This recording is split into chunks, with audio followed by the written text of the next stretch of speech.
ರಾಜಕೀಯ ಒಟ್ಟ ಮುಗುವಂಗ ಕಾಣೋದಲ್ಲ ಸರ್. ಅಲ್ಲೊಂದು ಮೀಟಿಂಗ, ಕುಮಾರ್ ಬಂಗಾರಪ್ಪ ಒಂದು ಮೀಟಿಂಗ, ಕಡೊಂದು ಮೀಟಿಂಗ ಎಲ್ಲ ಕಂಟಿನ್ಯೂ ಆಗ್ತಾ ಇದೆ. ಇಲ್ಲ, ಬಗೆಹರಿತದೆ ಆದಷ್ಟು ಬೇಗನೆ.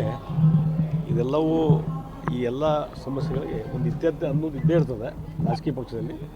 ಆ ರೀತಿ ಆದಷ್ಟು ಬೇಗನೆ ಈ ಎಲ್ಲ ವಿಚಾರಕ್ಕೆ ಸಂಬಂಧಪಟ್ಟಂತೆ ಹೈಕಮಾಂಡು ಒಂದು ಸರಿಯಾದ ನಿರ್ಧಾರ ಕೈಗೊಂಡು ಎಲ್ಲವನ್ನೂ ಬಗೆಹರಿಸುವಂಥದ್ದು ವಿಶ್ವಾಸ ನನಗಿದೆ. ಜನವರಿಗೆ ಮತ್ತೆ ಹೊಸ ಪ್ರವಾಸ ಮಾಡಬೇಕು ಅಂತ ಹೇಳಿ ಹೊಸ ಪ್ರವಾಸ ಅಲ್ಲ ಮಾಡಲಿ ಎಲ್ಲವನ್ನೂ ಮೇಲೆ ಹೈಕಮಾಂಡ್ದವರು ಗಮನಿಸ್ತಾ ಇದ್ದಾರೆ. ಅವ್ರು ಇದಕ್ಕೊಂದು ಸಮಾಧಾನಕರ ರೀತಿಯಲ್ಲಿ ಇದನ್ನು ಇತ್ಯರ್ಥ ಮಾಡ್ತಾರೆ ಅನ್ನುವಂಥ ವಿಶ್ವಾಸ ನನಗಿದೆ. ಈಗ ಕಾಂಟ್ರಾಕ್ಟರ್ಗಳು ಭಾಳ ಆತ್ಮಹತ್ಯೆ ಮಾಡ್ಕೊಂತ ಇದ್ದಾರೆ ಸರ್. ಅದರಲ್ಲೂ ಕೂಡ ಈಗ ಖರ್ಗೆ ಅವ್ರ ಮಗನ ಮೇಲೆ ಒಂದು ಆರೋಪ ನೋಡಿ, ಅದೇ ಮೊನ್ನೆ ಇದರಲ್ಲಿ ಬೆಳಗಾವದಲ್ಲಿ ಸಹಿತ ಅಲ್ಲಿ ಲಕ್ಷ್ಮೀ ಹೆಬ್ಬಾಳ್ಕರ್ ಅವರ PA ಅವರ ಪ್ರಚೋದನೆಯಿಂದ ಮತ್ತು ಅವರ ಒಂದು ಹೆಚ್ಚಿನ ರೀತಿ ಒತ್ತಡದಿಂದ ಅಲ್ಲಿ ಇವನ್ ಸರ್ಕಾರಿ ಕೆಲಸದಲ್ಲಿ ST ಅಂತ ಕೆಲಸ ಮಾಡ್ತಕ್ಕಂಥ ಒಬ್ಬ ವ್ಯಕ್ತಿನೂ ಸಹಿತ ಆತ್ಮಹತ್ಯೆ ಮಾಡಿಕೊಂಡ್ರು. ಅದು ಸಹಿತ ಇನ್ನೂ ಎನ್ಕ್ವೈರಿ ನಡೀತಾ ಇದೆ. ಅದ್ರ ಬಗ್ಗೆಯೂ ಯಾರೂ ಅರೆಸ್ಟ್ ಮಾಡಲಿಲ್ಲ. ಬೇಲ್ ತೊಗೊಂಡ್ಬಂದು ಅವರು ಮತ್ತೆ ಕೆಲಸಕ್ಕೆ ಹಾಜರಾಗುವಂಥದ್ದು ಇದೆಲ್ಲ ನಡೀತಾ ಇದೆ. ಹೀಗಾಗಿ ಈ ಸರ್ಕಾರದ ಆಡಳಿತ ವ್ಯವಸ್ಥೆ ಸಂಪೂರ್ಣ ಹದಗೆಟ್ಟಿದೆ ಮತ್ತು ಭ್ರಷ್ಟಾಚಾರ ಮಿತಿ ಮೀರ್ತಾ ಇದೆ. ಎಲ್ಲ ಕಡೆ ಭ್ರಷ್ಟಾಚಾರ ಮಿತಿ ಮೀರ್ತದೆ.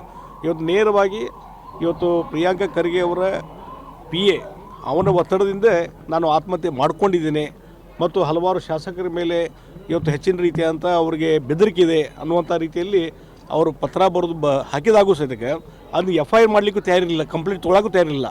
ಕೊನೆಗೆ ಭಾರತೀಯ ಜನತಾ ಪಾರ್ಟಿಯಿಂದ ಹೋರಾಟ ಆಗಿ ಕಾನೂನು ರೀತಿ ಹೋರಾಟ ಆಗಿ ಕೋರ್ಟಿನ ಡೈರೆಕ್ಷನ್ ಆದಮೇಲೆ FIR ಫೈಲ್ ಮಾಡ್ತಾರೆ. ಇದೊಂದು ಅರಾಜಕತೆ. ಇವತ್ತೇನು ರಾಜ್ಯದಲ್ಲಿರುವಂಥ ಸರ್ಕಾರದಿಂದ ಒಂದು ಅರಾಜಕತೆಯ ಮತ್ತೊಂದು ಮುಖ ಅಂತ ಹೇಳ್ಬೋದು. ಇದರಿಂದ ಜನರು ತೊಂದರೆ ಅನುಭವಿಸ್ತಾ ಇದ್ದಾರೆ, ಹಿಂಸೆ ಅನುಭವಿಸ್ತಾ ಇದ್ದಾರೆ ಮತ್ತು ಭ್ರಷ್ಟಾಚಾರ ಮಿತಿ ಮೀರ್ತಾ ಇದೆ. ಒಬ್ಬೊಬ್ಬರನ್ನು BJPಯಲ್ಲಿ ಅರೆಸ್ಟ್ ಮಾಡೋದು, FIR ಹಾಕೋದು ಅದೇ ಒಂದು ರಾಜಕೀಯವಾಗಿ ಒಂದು ರೀತಿ ಶೇಡ್ ತೀರಿಸುವಂಥ ಕೆಲಸ.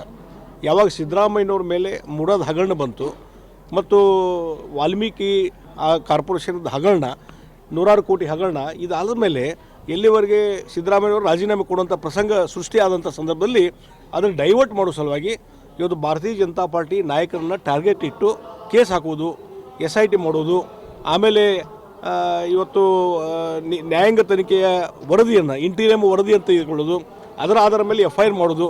ಬಹುಶಃ ನನ್ನ ರಾಜಕೀಯ ಇತಿಹಾಸದಲ್ಲಿ ಈ ರೀತಿ ಪ್ರಕರಣಗಳನ್ನು ಎಲ್ಲಿ ನೋಡಿಲ್ಲ. ಇವತ್ತು ಒಂದು ಶೇಡಿನ ರಾಜಕಾರಣ ಈ ಸಿದ್ದರಾಮಯ್ಯ ಸರ್ಕಾರ ಮಾಡ್ತಾರೆ.